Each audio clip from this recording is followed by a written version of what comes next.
धर्म आप दृढ़धार, आशा एक गुरुदेव की,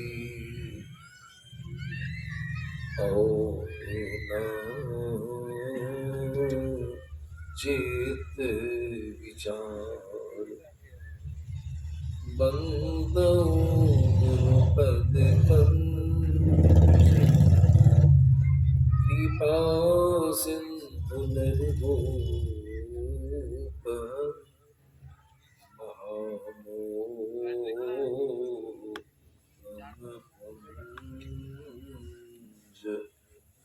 जासु वचन रवि कर, महामोहतम पुंज जासु वचन रवि कर। उपस्थित है, मंचस्थ है, मुद मंगलमय साधु समाज, धर्म प्रेमी सज्जन वृंद तथा माताओं एवं हम लोग सब कोई गुरु महाराज की कृपा से संत मत के सत्संग में उपस्थित हुए हैं और संतों के कल्याणकारी वाणियों को श्रद्धापूर्ण भाव से सब कोई श्रवण कर रहे। यह सत्संग क्या है? जो अभी आप लोगों ने सत्संग की महिमा को श्रवण किया है। संत लोग कहते हैं श्री सद्गुरु महाराज ईश्वर का दर्शन प्राप्त करना है। सत्संग से आवागमन के चक्र का दुख का अंत हो जाता है। सत्संग से विवेक की प्राप्ति होती है। इसीलिए संत महात्मा लोग कहते हैं कि सत्संग अवश्य ही करना चाहिए। वेद भगवान हम लोगों का आदि ग्रंथ वेद ही है। भगवान का, ईश्वर का उसमें प्रत्यक्ष ज्ञान आया है। वेद का जूठा ही सारा ग्रंथ है। इसीलिए वेद को भगवान की संज्ञा दी गई। अभी पाठ में श्रवण, अभी सुने हैं पाठ में, वेद भगवान उपदेश करते हैं। क्या उपदेश करते हैं? कहते हैं कि हे मनुष्यों, उस जगत प्रसन्न करता ईश्वर का अगर तात्विक ज्ञान प्राप्त करना चाहते हो तो सबसे पहला काम बुद्धि योग करो। देखिए, अब बुद्धि योग माने क्या होगा? बराबर सब कुछ श्रवण करते हैं, बुद्धि योग कहते हैं सत्संग को। अब यह विचारना है कि सत्संग की चर्चा, सत्संग की महिमा वेद में भी आई है। वेद भगवान उपदेश करते हैं कि सत्संग करो। सत्संग आज से नहीं होता है या कोई नई चीज नहीं है, बहुत ही प्राचीन चीज है सत्संग। इसलिए वेद भगवान आज्ञा देते हैं उस जगत प्रसव करता ईश्वर का तात्विक ज्ञान। जगत प्रसव करता ईश्वर माने क्या? जगत प्रसव, कोई माता जब शिशु को जन्म देती है, बच्चा को जन्म देती है तो हम लोग क्या कहते हैं, गाँव में क्या कहते हैं, अमुक माता ने आज प्रसव किया है। तो प्रसव करने का मतलब क्या हुआ, जो बच्चा गर्भ में था, पल रहा था, उस बच्चा को प्रकट की, उस बच्चा को जन्म दी। ठीक उसी प्रकार संत महात्मा लोग कहते हैं कि यह संसार जो है, इसको प्रभु ने, परमात्मा ने, ईश्वर ने रच करके संसार को प्रकट किया।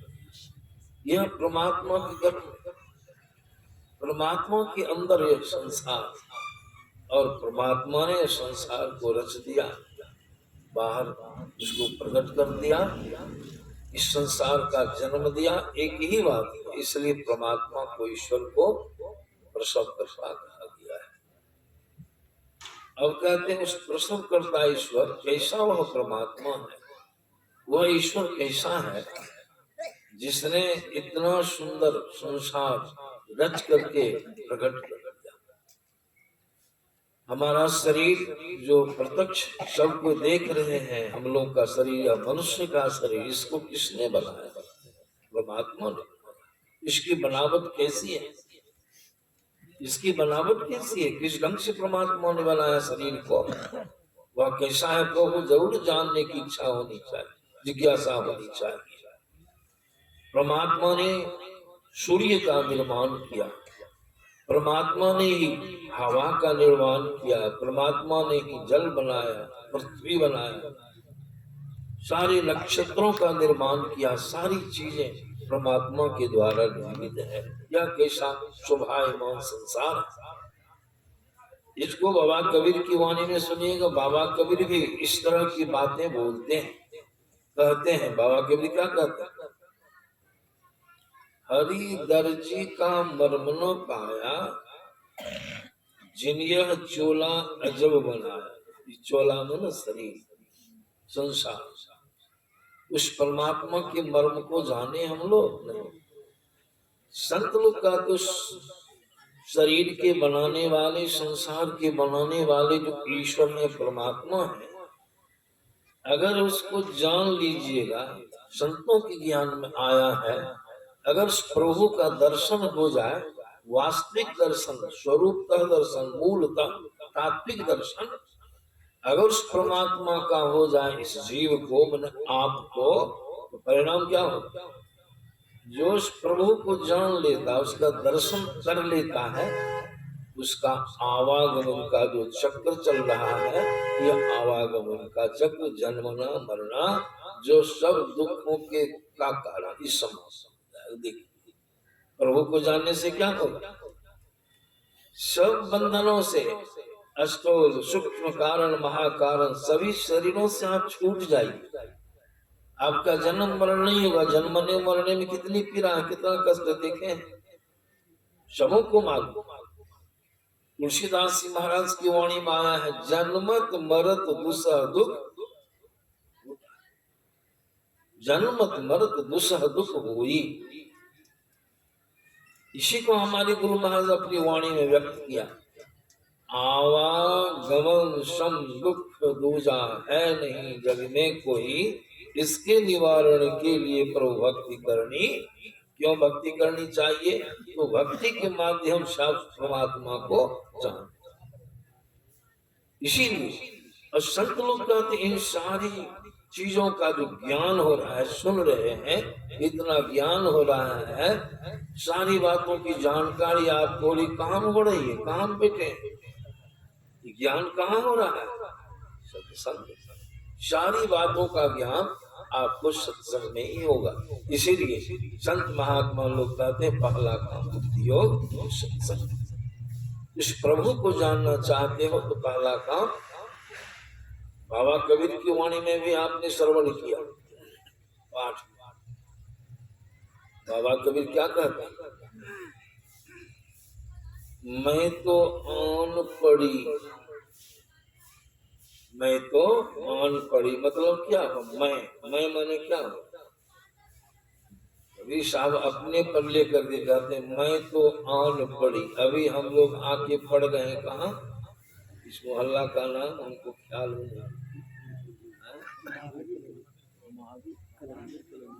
महा महावीर महावीर कॉलोनी में यहाँ लोग आकर के कहाँ से आए हैं? अपने अपने स्थान से सबको आए। यहाँ तो शरीर आए यहाँ पड़ा के पड़ गए, यहाँ तो सत्संग मिल रहा। लेकिन बाबा कबीर के कहने का भाव क्या है? पाठ में सुने हैं, मैं से मतलब क्या हो जीव, मैं तो आन पड़ी, मैं आके पड़ गया हूँ। कहाँ पड़ गया हूँ? ऐसा शब्द का प्रयोग कवि साहब ने किया, चोरन के नगर, चोर की नगरी माँ की। ये जीव कहाँ? आज चोर की नगरी किसको कहते? सबको मालूम है चोर कहाँ रहता है। चोर प्रकाश में, इंजोड़ में चोर नहीं रहता है। चोर कहाँ रहता है? अंधकार में रहता है, आड़ में रहता है, अनदेख स्थान पर चोर निवास करता है। देखिए कहाँ आए हैं, कहाँ से आए हैं, जान। ये सत्संग इसीलिए करना, ज्ञान सत्संग।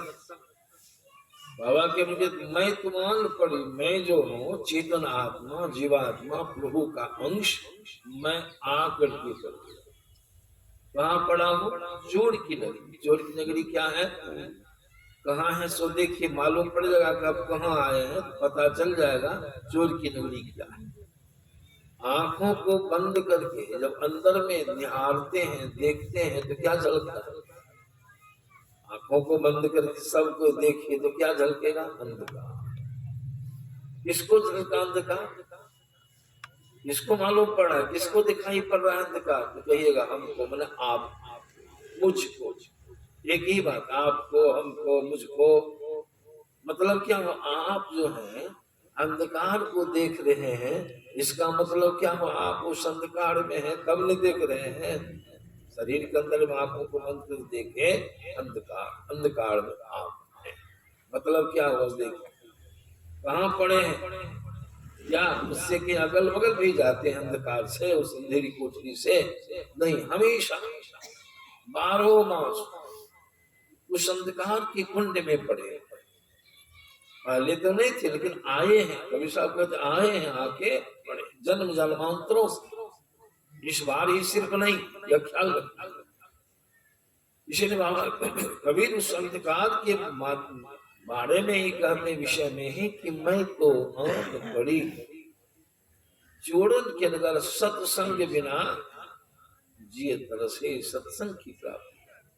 या ऐसा भी इसका अर्थ, मैं ऐसे नगर में आ गया हूं जहां के लोग सत्संग से जी चुरा। इसका वास्तविक अर्थ हुआ मैं चेतन आत्मा अंधेरी कोठरी में आके, और वो चोर की नगरी में वहां बहुत सारा चोर बैठे। इसलिए बाबा के भी दूसरी जगह इसको स्पष्ट कर देते हैं। बाबा कबीर कहते हैं जहां आए हो चोर की नगरी में, अंधकार में। चोर की नगरी कहने का मतलब क्या? अंधकार में। तो अंधकार में पड़े।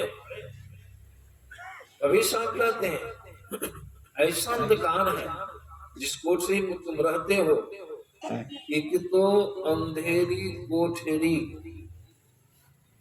ऐसा शब्द है। मैं जब इसकी चर्चा करता हूँ तो अवश्य सुनाता हूँ। यह शब्द के साथ एक तो माने क्या लगता है शब्द से कि दूसरी भी कोई दिक्कत, ऐसा लगता है ना। एक तो अंधेरी कोठरी, एक बुढ़िया आई मेरे पास एक बच्चे को लेकर। बच्चे के हाथ में देखे प्लास्टर क्या हो। बुढ़िया कहती है बाबा देखिए, एक तो इसकी माय मर गई, जैसे कहते एक तो इसकी माय मर गई है, हमको समझ में आ गई बात, दूसरों को न दिक्कत इसको। ऐसा सब, एक तो इसकी माय मर गई है माता जी, और दूसरी दिक्कत देखिए ने ओसरा पर से फिसल के गिर गया हाथ। ऐसा सब बाबा के भी कहते एक तो अंधेरी कोठरी है ना, कोठरी अंधेरी, इसका ज्ञान सत्संग प्राप्त होता है। एक तो अंधेरी कोठरी, एक तो दूसरी दिक्कत क्या है? तो जामे दीरुण बाती हो, अब परिणाम क्या होगा, रिजल्ट, फल क्या मिलेगा अंत में जीव को। हम लोग निश्चिंत पड़े हैं। एक तो अंधेरी कोठरी जामे दियो न बाती हो, अब बहिया पकड़ी जम ले चले कोई संगी ना। अंत समाएगा अंधकार में, जीव को ही जहां आप हैं वही जम आपको पकड़ पकड़ 84 लाख में फिर दे दे। इसीलिए यहाँ कवि साहब कहते हैं मैं तो आन पड़ी, लेकिन कहां से आए हैं। अब गुरुदास की वाणी से भी इसको मिलाई, पदावली से 12 मासा की एक कड़ी सुना पढ़ने वाली बात गुरुदास की वाणी।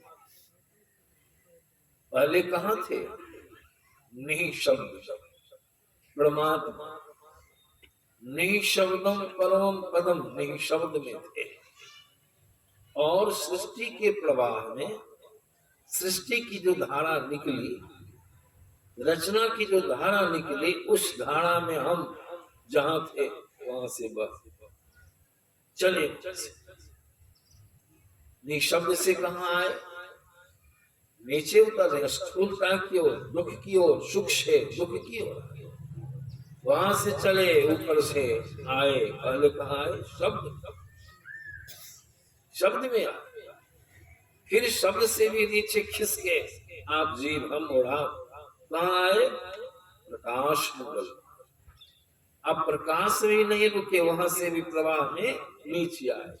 अंत में कहां आ गए, प्रकाश के बाद कहां आ गए, अंधकार की कोठरी अंधकार में, नाम रूपात्मक जगत संसार में फंस।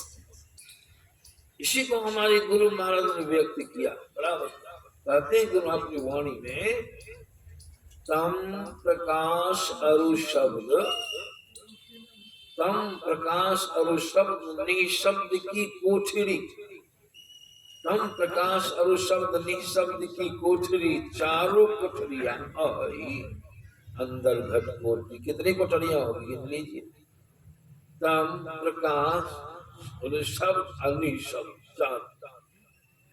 चार किस्म की कोठरियां हैं आपके। देखिए चारों कोठरियां आई अंदर घट, इस घट के अंदर में इसके अलावा कोठरी। और हमारी स्थिति क्या हो गई, महाराज लिखते हैं, कहते हैं तो जिसको कबीर साहब ने मैं कहा, उसी को गुरु महाराज ने कहा तो मैंने यही जी हम और आप जो है तो उतरी पड़े। देखिए उतरना सब, अब कबीर साहब की वाणी में आना सब, मैं तो आन पड़ी। अब गुरुदास कहते हैं तो उतरी, उतरने का मतलब क्या, ऊंचे पर, ऊंची जगह तो वहां से उतरे, उतरना क्रिया।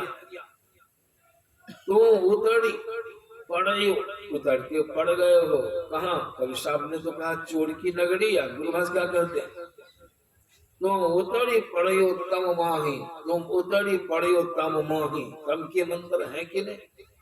और पीर ये परमात्मा जहां से आप आए वो कहां में है, तुम उतरी पड़े तम माही, पीर निःशब्द में, परमात्मा कहां में, निःशब्द, निःशब्द जहां से आए परमात्मा धाम से। तो उतरी पड़े तम माही पीर निःशब्द में, यही ते पड़ेगी वो दूरी, यही दूरी प्रभु में, आप जीव में। तो उतरी पड़े तम माही पीर निःशब्द में, यही ते पड़ेगी वो दूरी। इसलिए चलो चलो जीव कहते चलो, कहां चलो, जहां से आए, वहां से आए वो सुन ली, वही है सत्य तत्व।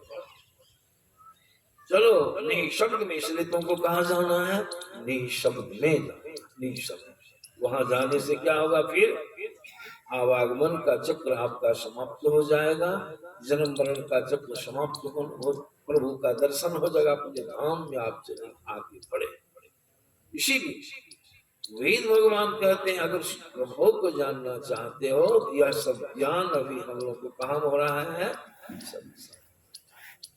इस वास्ते वेद भगवान की आज्ञा ही मनुष्य अगर जगत प्रसन्न करता है, स्तर को जानना चाहते हो, दर्शन करना चाहते, से तुम्हारा आवागमन ही खत्म हो जाए, इसके लिए वैसे नहीं होगा। कोई तीर्थ से, व्रत से, यज्ञ याग से, कोई जग जाग के जो इससे वो ज्ञान नहीं होगा, प्रभु का दर्शन नहीं होगा, आपका आवागमन का चक्र नहीं जाएगा। इसलिए सब ज्ञान को जानने की, कितनी बातों को सुने, इसको जानने के लिए पहला काम यही है बुद्धि, सत्संग। ईश्वर कैसा है, ईश्वर का स्वरूप क्या है, यह भी ज्ञान आपको कहाँ होगा, संग। इसलिए अभी सुन लेते बाबा के उनकी वाणी माया है। इस सत्संग में इशारा, इस यहाँ जो सत्संग हो रहा है, बाबा के कभी इस सत्संग में लाभ बहुत है। सुने प्रसंग सुना है, क्या लाभ झलकता तो नहीं, लेकिन लाभ है। क्या लाभ है? पहला लाभ देखिए, प्रत्यक्ष। और सब बात को दूर की बात, यहाँ प्रत्यक्ष आप महसूस कर लीजिएगा। बाबा कभी इस सत्संग में लाभ बहुत है। तुरंत मिलावे गुरु से, विलंब नहीं होगा। किससे मिला देगा सत्संग? गुरु से, अपनी गुरु से। गुरु माने क्या हुआ? गुरु से मिला देने का मतलब क्या हुआ? बाबा कबीर की वाणी है, गुरु नाम है ज्ञान का। देखिए, गुरु माने क्या हुआ? ज्ञान। गुरु माने ज्ञान, गुरु नाम है ज्ञान का। शिष्य सीख ले सोए, ज्ञान मर्जा जाने बिना गुरु और शिष्य ना। तो देखिए, प्रत्यक्ष में आप जितने लोग आए हैं, जब से सत्संग में बैठे हैं, तो ज्ञान हो रहा है कि नहीं, जानकारी हो रही है कि नहीं, और अज्ञानता हट रही है कि नहीं? अज्ञानता हट रही है। अब बहुत बात को सुन रहे, कितनी बातों को सुने जाने अभी कि मैं चेतन आत्मा हूँ, देह नहीं हूँ। मैं आया हूँ, मैं चेतन आत्मा आया हूँ, जीवात्मा आया हूँ। कहाँ से? प्रभु से। कहाँ आया हूँ? शरीर और संसार। ज्ञान था है सबों को, जो सत्संग सुनेंगे उसको जानकारी। इसी को पलटूदास जी महाराज की वाणी में सुन लीजिए। इसी बात को पलटूदास जी महाराज के हाथ आने वाली बात को कहते हैं। पहले तो उन्होंने प्रश्न, कहवा से जीव आयल, ये जीव कहाँ से आया है? शरीर को आया है तो मालूम है कौन कौन गांव से आया। कहवा से जीव आयल, कहवा सोने हो साधो, का देखे रहे हो भुलाए, कहाँ लिपटाने हो साधो। इतना प्रश्न, कहाँ से, अब कहाँ समा गए, अब कहाँ देखे रहे हो भुलाए। कौन चीज आपको मिल गई उसमें भूल गए, और जहाँ से वो स्थान का नाम भी भूल गए, अपने घर को भी भूल गए। कहाँ देखे रहे हो भुलाए, कहाँ लिपटाने हो साधो। पलटूदास जी महाराज खोज किए जाने, उन्होंने जवाब दिया, निर्गुण से जीवायल। जीव कहाँ से आया? शब्द आया निर्गुण, निर्गुण से जीव आयल, आए हैं निर्गुण से। और कहाँ समा गए? सरगुण, सरगुण माने मोटा मोटी समझने के लिए, शरीर में, स्थूल में, सूक्ष्म में, कारण में और महाकारण समा है कि नहीं? समझ गलत बात। आए निर्गुण से, प्रभु से आए अंधकार। निर्गुण से जीव आयल, सरगुण समाने हो साधो, अब भूल गए हरि नाम। जिस नाम के सहारे आए, जिस शब्द के सहारे आए, उसको भूल गए। जिस धारा के सहारे आए, उसको भूल गए। भूल गए हरि नाम, माया लिपटाने हो माया। संसार के पंच विषयों को देखो, रूप रस गंध स्पर्श और शब्द विषय को देख करके भूल गए अपना आकर्षण। आए हैं, यहाँ आए हैं, अंधकार में पड़े हैं। यहाँ रहने से बड़ा बड़ा जन्म और मरण होता है कि अभी तो जन्म हो गया, अब क्या बाकी है? बिचारी सब कुछ खड़ा, क्या बाकी है? मरण। तो मरना बढ़िया है, किसी को मरना कबूल है पूछ के तो किन्हीं को नहीं, बहुत पता है। मरण काल में जीव को असह्य पीड़ा भुगतनी पड़ती, आज जन्म काल में भी उतनी ही। मैं तो बराबर सुनाया करता हूँ, जन्म के साथ कैसे हुआ? सीधे सीधी जन्म नहीं हुआ, जन्म है माता के पेट में जाकर के तब आना। अब माता के पेट में रहे हैं कैसे?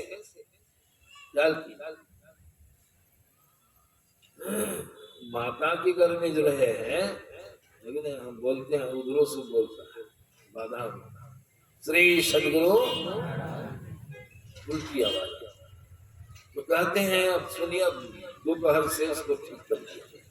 श्री सदगुरु महाराज माता के पेट में कैसे रहे, जीव कैसे रहा। तुलसीदास जी महाराज की वाणी मां, सिर हेठ और ऊपर चरण, कैसी स्थिति है, संकट की। ऐसे रहे। अभी किन्हीं को कहिए भाई हम तुमको 5,000 रुपया घंटा देगा, 4 घंटों तक तुमको हम उल्टे पांव टांग करके रखेंगे।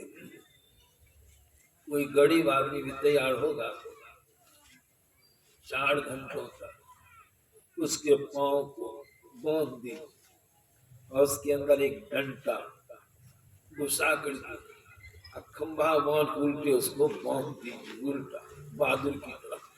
कोई आदमी पसंद करेगा? और इस तरह से माता की गर्भ में हम और आप 9-10 महीनों,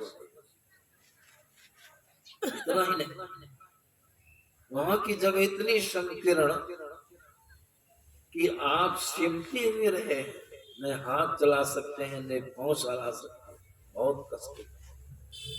इतना ही नहीं, और माता के गर्भ में जहाँ पेशाब पैखाना की थैली है, वही आपकी नाक, आपका मुख, आपकी आंखें, इतना कष्ट।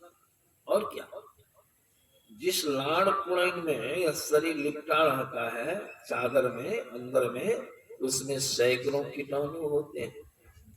कीटाणुओं का डंक होता है। शरीर बड़ा कोमल रहता है माता के पेट, कीटाणुओं का डंक होता है, हजारों हजार कीटाणुओं का डंक।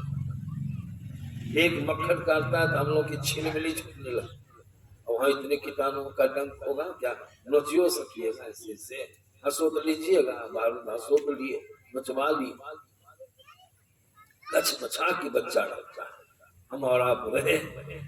इसीलिए तुलसीदास जी महाराज ने कहा, सिर हेठ ऊपर चरण, संकट बात नहीं पूछे कोई, सोनीत पुरुष जो मूत्र मल कृमि कर्म मावृत शोभई, कोमल शरीर गंभीर वेदन शीस धुनि धुनि।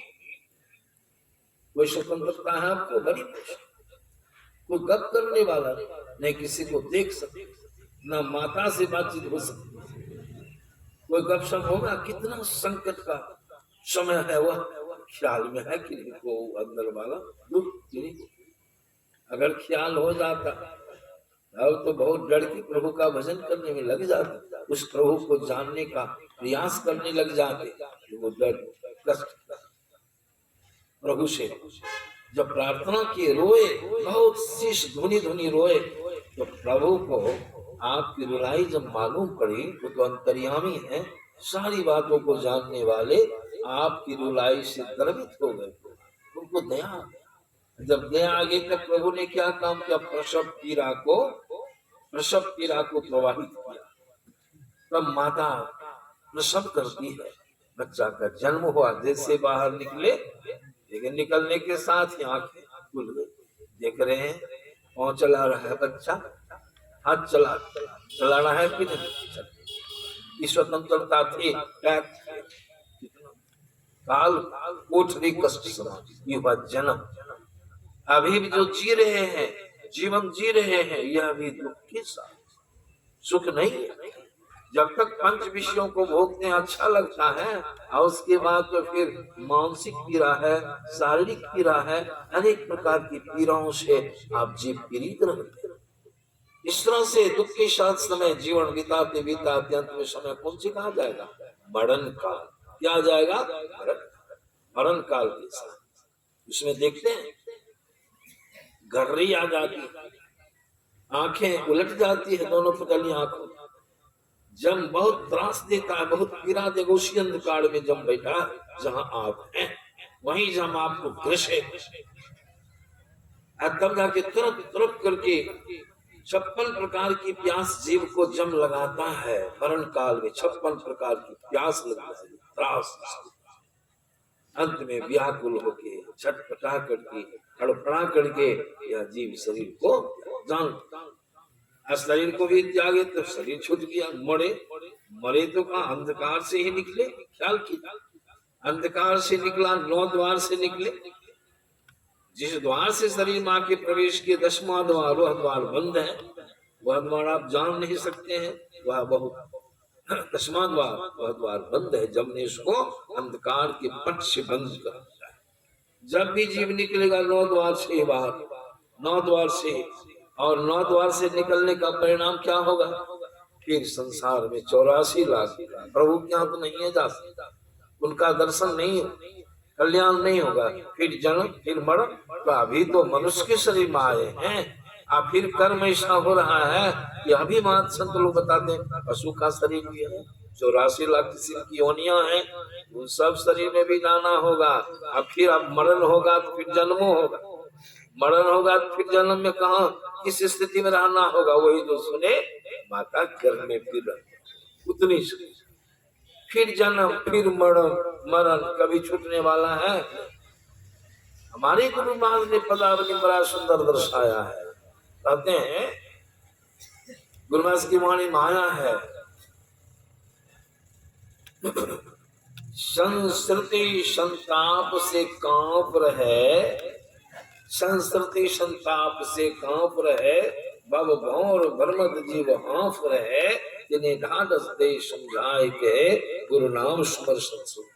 84 लाख की यातनाओं को भोगते भोगते अजीब हमोडाप अब भौर भ्रमण, ये भवसागर जन्म मरण की जो घूर्णी चलती है भ्रमण में, हम घूमते घूमते घूमते हंसते हैं। भव भौर भ्रमक जीव हाँफ रहे, जिन्हें ढाढ़स दे समझाए के गुरु नाम स्मर, ईश्वर का स्मरण करो तभी कभी ये जन्म मरण कैसे छूट गया।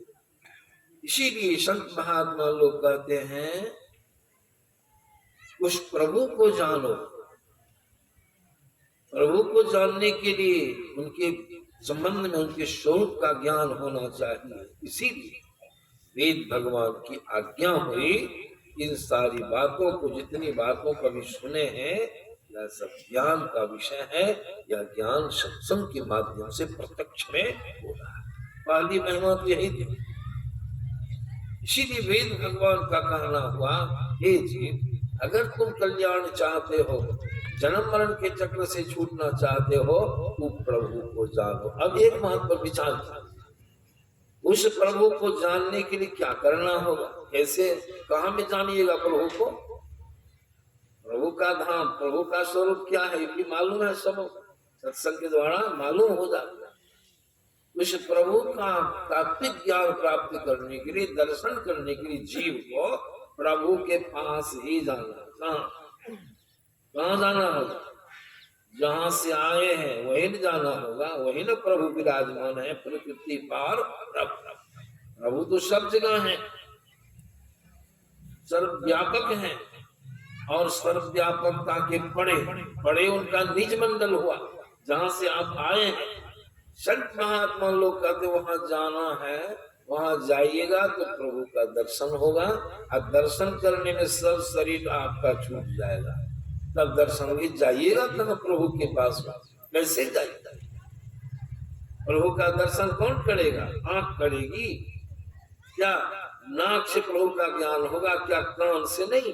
प्रभु का दर्शन किसको होगा? जीव को, आपको दर्शन होगा। आप हैं अंधकार में, अंधकार में है। संत लोग कहते जहां जोड़ाता है वहीं से चलना आरंभ करता। आप अंधकार में है तो वहीं से न चलिएगा। किधर चलिएगा? जिधर से आए उधर ही जाना होगा। हम जो आए हैं सरसा से आए। कैसे आए? गरीब रथ पकड़े, अब गरीब रथ पकड़ के यहाँ उतरे। अब जाएंगे किधर जाएंगे? कहीं यहाँ से फिर जाना होगा, फिर गाड़ी बैक होगी ना, गाड़ी फिर लौटेगी, उसी को पकड़े, उस गाड़ी को पकड़ लेंगे तो गाड़ी के माध्यम से फिर जहां से हम आए सहरसा वहां पहुंच जाएंगे कि नहीं? प्रभु से आए हैं, प्रभु के पास आपको जाना है। विचारिए कैसे जाए, किधर से जाइए, आप ही विचारिए। यह ज्ञान सत्संग से होता है। श्री सदगुरु महाराज बैठ गए, वहीं से बैठ गए। तो प्रभु के पास आपको जाना, आप विचार की सत्संग सुन रहे हैं। इतनी देर तक सत्संग बचनों को सुने हैं, आप विचार कीजिए, प्रभु का दर्शन करने के लिए आपको ही नहीं चलना होगा। चलेंगे कहाँ से? चलिए, कहाँ आके पड़े हम दोनों आंखों के।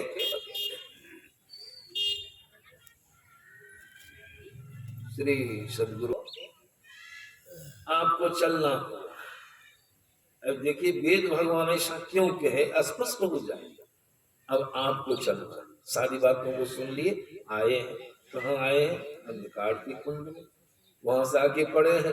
तो जहां आप आए हैं अंधकार में, वही न रास्ता को छोड़े हैं। आप संसार की तरफ हो गए, विषय की तरफ हो गए, विषय भोग में लिप्त हो गए। और रास्ता कहाँ है? अभी हम आए इस मुंह, इस मुंह आए, हमारा रास्ता है पीछे, हमारे पीछे रास्ता है। हम जब चलेंगे अंदर, हम जीव हैं तो हमारे पीछे ना रास्ता होगा, उधर चलेंगे। तो पहला काम क्या करना होगा चलने के लिए? कहिए, उलटना होगा। भविष्य के उलटी, उलट जाओ। उलटने का मतलब सर नीचा पांव ऊपर, ये होगा नहीं।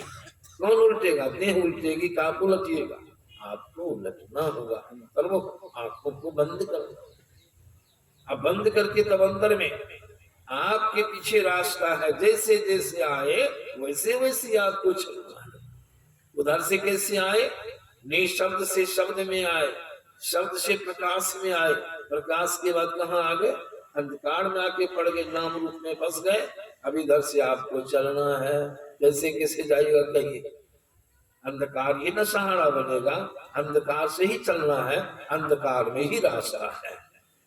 वह रास्ता अंधकार में ही है, जहां आप हैं वहीं से आपको चलना है। तो चलने के लिए पहले क्या कर? उलटना। उलटने का मतलब बहिर्मुख अंतर। अब चलने के लिए कैसे चलिएगा? उधर तो सृष्टि के प्रवाह में आए, बह करके आए, धारा के बहाव में आए, बह करके। इधर से चलना तो सरल नहीं, कठिन है कि नहीं कठिन? धारा की दिशा में चलना, तैरना, नाव लेके चलना सरल है। धारा भी आपको मदद करेगी, लेकिन धारा की विपरीत दिशा में चलना कठिन है कि सरल है? ऊपर से धारा नीचे वही है, ब्रह्मांड से नीचे की ओर धारा वही है। आप जी भसिया का मछली की तरह इधर से आपको चलना है, तो कैसे चलिएगा? बोलिए, कठिन है कि नहीं? चल सकिएगा? नहीं। 10वां द्वार बंद है, पहले 10वां द्वार को खोलना होगा। उसकी कला गुरु से सीखनी होगी। उसी के लिए योग करो, ध्यान करो, 10वां द्वार खुल जाएगा। इसी के लिए संत महात्मा लोग कहते हैं, चलने के लिए आपको कुछ करना हो। सत्संग से इतना ज्ञान हो, करना क्या होगा? तो वेद भगवान कहते मानस योग कर। मानस योग माने क्या? पाठ में सुने हो, मानस जप और मानस ध्यान। क्यों? ये भी जान। जप के माध्यम से, मानस जप में क्या करते हैं? एक शब्द को, जो गुरु प्रदत्त मंत्र है, जो मंत्र आपको मिला है, वर्णात्मक शब्द, ईश्वरवाची शब्द, उस शब्द को जपना होगा अंदर। देखिए, जपने से क्या, एक शब्द को जपते जपते ऐसा हो जाएगा, इतना अभ्यास बन जाएगा, ऐसी बात हो जाएगी कि आप अनेक शब्दों में जो बिखरे हैं, अनेक नामों में जो आपका फंसा हो गया है, उस अनेक नामों से आपकी सूरत सिमट जाएगी, सिमटेगी। सूरत में सिमटा, और जब सिमटा होगा तो किधर गति होगी? गुरुनाथ की वाणी में पढ़ते हैं, बड़ा सुनते हैं, सिमटा से क्या होगा? नाम जगत से आप छूट जाएंगे। नाम जगत में फंसे हैं, नाम जगत से छूट गए। दूसरा फंसा है रूप जगत, रूप में भी आपका फंसा, रूप में फंस गए। अब रूप जगत से छूटने के लिए मानस ध्यान, मानस ध्यान योग करना होगा। एक रूप का ध्यान, अनेक रूपों से छूटने, एक रूप का अभ्यास, ध्यान करते करते इतने अभ्यस्त आप हो जाइएगा, अनेक रूपों से आपकी सूरत छूट करके एक रूप में स्थिर। तो सिमटा हुआ, सिमटा हुआ तो क्या हुआ? कुछ कुछ ऊपर उठिएगा। ऊपरे सांप आए, गति हो रही है, चाल आ गया, आप ऊपर जी ऊपर उठिएगा, चलिएगा। अब पूर्ण सिमटाव से पूर्ण ऊर्ध्वगम, सिमटाव से ऊर्ध्वगमन होगा। अब पूर्ण सिमटाव क्या है? अनेक रूपों से छूट गए, अब एक रूप पर आ गए। तो रूप का भी बीज है बिंदु। रूप कौन चीज से बना है? रूप में आया कौन चीज से बना? पहले माता के पेट में बुंद पड़ा, माता की रज पिता का वीर, ये बुंद रूप में पड़ा, उसका कोई आकार प्रकार नहीं था। तब माता के पेट में उसमें अनक्षा बना, आकार प्रकार बना। इसी रूप जगत का बीज है बिंदु। बिंदु ध्यान, बिंदु किसको कहते, जिसमें बांट नहीं, जिसको आप विभाजित नहीं कर सकते, परिमाण नहीं जगत को, जगह को बिंदु कहते हैं, वो अपने अंदर है। उसकी भी विशद व्याख्या सत्संग के माध्यम से साधु लोग सुनाते हैं बाबा। बिंदु बिंदु को प्रकट करना होगा, उसी बिंदु को प्रकट करने के लिए वेद भगवान ने कहा। पहली तो बात सुने मानस, ये क्या कहते हैं, बुद्धि योग सत्संग करो। दूसरा काम मानस योग करो, मानस योग में मानस जप करो, मानस ध्यान करो। अब तीसरा काम वेद भगवान क्या बता दिए, अग्नि की ज्योतियों का योग करो। अग्नि की ज्योति माने क्या हुआ, दोनों दृष्टि धारे होकर के जो प्रकाश बाहर बिखरती है, बिखरता है, दोनों दृष्टि धारों को जोड़ो। क्यों, इसलिए कि जहां दो रेखाओं का मिलन होता है वहां एक बिंदु प्रकट हो जाता है। वहां क्या करो, बिंदु प्रकट। बिंदु प्रकट होने का बिंदु पर आप आरूढ़ हो गए, स्थिर हो गए, सिमट गए। कितने सिमटे, कितना क्षेत्र आपका छूट गया। वह बिंदु, वह रेखा का है, दोनों आंखें होकर जो फोकस निकलता है, दृष्टि की धारा निकलती है, वह सरल रेखीय धारा है। उसमें सरल रेखा की परिभाषा है, जिसमें सिर्फ लंबाई ही हो, चौड़ाई तथा मोटाई नाम की चीज नहीं। वह रेखा बाहर वास्तविक किसी ने नहीं बनाया, वह आपकी दोनों दृष्टि होकर बाहर निकलती है। वो दोनों दृष्टि धारा को जोड़ने के लिए संकल्प। इसलिए वेद भगवान ने कहा, अग्नि की ज्योतियों का जो करो, दोनों दृष्टि धारों को। इसकी युक्ति गुरु से सीख करके उसको जोड़ो। जोड़ने से क्या होगा, एक बिंदु प्रकट होगा। जैसी रेखा वैसा बिंदु। बिंदु की भी परिभाषा है, जिसमें न लंबाई हो, न चौड़ाई हो, न मोटाई हो, सिर्फ स्थान भर नियत हो। कितना सूक्ष्म होगा सोचिए। वह जब बिंदु प्रकट हो जाएगा अंदर में, उस बिंदु पर आप चेतन आत्मा स्थिर हो।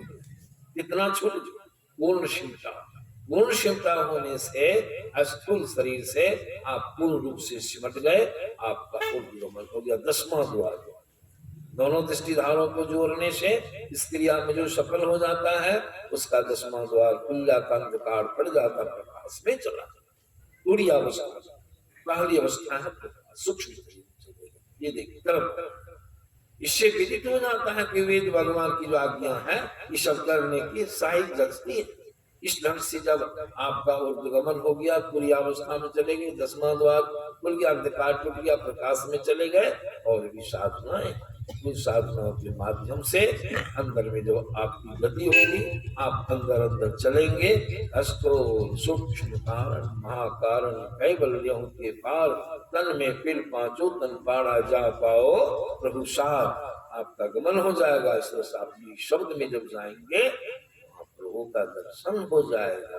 आज जब प्रभु का दर्शन, तात्विक दर्शन, अब वो दर्शन जो हुआ बहुत लोगों को, उसके विषय में 2 पढ़ के सत्संग में सुनिएगा। वह दर्शन नहीं, माया का दर्शन। इस तरह का जो दर्शन हुआ, किसको हुआ, आप अकेले।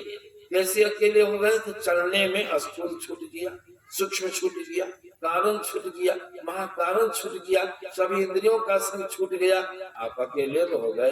अकेले आपका ही विषय प्रमाण। भजन में गाया गया, जय जय राम में क्या सुना, रूप न रस न नहीं गंध स्पर्शन, नहीं शब्द नहीं नाम हो राम राम। ऐसा नाम जो परमात्मा 5 विषय में कोई विषय नहीं, किसी इंद्रिय से परमात्मा का ज्ञान होगा। इसलिए कहा गया गुरु वाणी में, मन बुद्धि इंद्र को गम नाही, तब किसको इसका ज्ञान होगा, आत्मगम विश्व राम हो राम। आत्मा को ज्ञान, लेकिन आत्मा तो सब इंद्रिय के चंगुल में है, अकेली नहीं है, सब शरीर में फंसी है। तो प्रभु का दर्शन होगा नहीं होगा। जो ऐसा नहीं किया, वेद भगवान की आज्ञा के मुताबिक नहीं किया, दर्शन हुआ, तो किसको दर्शन हुआ, आंख से देख माया, प्रभु के माया का दर्शन हुआ। मनुष्य सदरूपा को दर्शन हुआ, परमात्मा ने दर्शन दिया। तब करने के अंत में दर्शन हुआ, कौन चीज दर्शन किया, आत्मा से। तब सब हुआ, वरदान हुआ, या कल्याण हो गया। मनुष्य रूपा का जन्म मरण का जब छूट गया, नहीं क्यों, तात्विक रूप में प्रभु का दर्शन उसको। तात्विक रूप में दर्शन होने के लिए आपको सब शरीरों से इंद्रियों से छूट के अकेले होना होगा। प्रकृति के सारे तलों को टप करके जहाँ प्रभु का निज मंडल है, प्रकृति पार प्रभु सब कुलवासी, वहां जब जीव जाएगा वहां प्रभु का दर्शन हो गया। और दर्शन के क्रम में सब शरीर से छुट्टी मिल गई, आपका जन्म मरण का चक्रावागमन का समाप्त हो गया। और उच्च कोटि का सत्संग, इसको क्या कर, आत्मा का संग परमात्मा से, इसको उच्च कोटि का प्रथम श्रेणी का सत्संग करते हैं।